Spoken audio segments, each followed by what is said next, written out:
صفحہ نمبر 253 مستند مجموعہ وظائف غم و پریشانی سے راحت پانے کے لیے دعا۔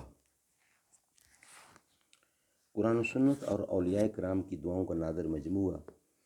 دل و دماغ کو سکون پہنچانے والی دعاؤں کا نادر مجموعہ وظائف، حضرت مفتی نظام الدین شامزی شہید رحمۃ اللہ۔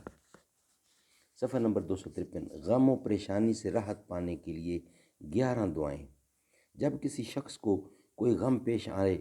یا آنے لگے یا پریشانی لاحق ہو تو یہ دعا مانگے: اللہم انی عبدک وابن عبدک وابن آمتک ناصیتی بیدک ماض فی حکمک عدل فی قضاؤک اسألک بکل اسم ولک سمیت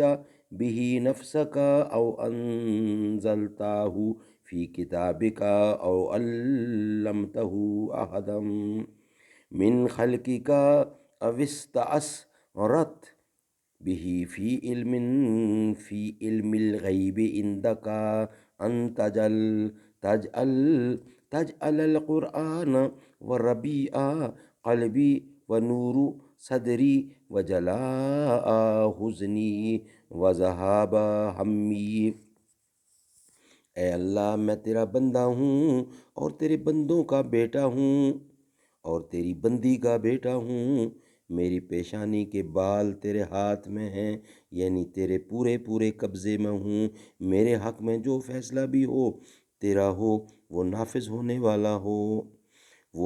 ہونے والا ہے، اور تیرا جو حکم ہے وہ سب انصاف ہے، اور میں تیرے ہی ہر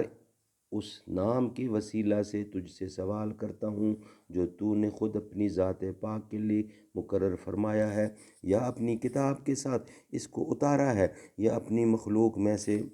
بذریعہ الہام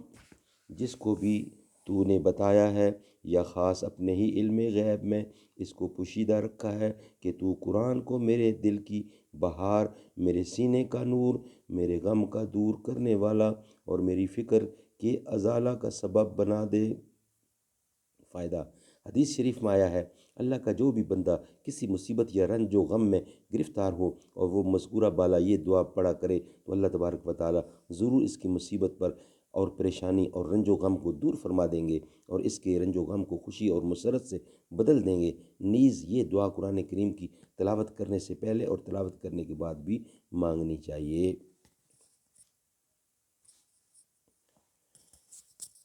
صدق اللہ العلی العظیم و صدق رسولہ النبی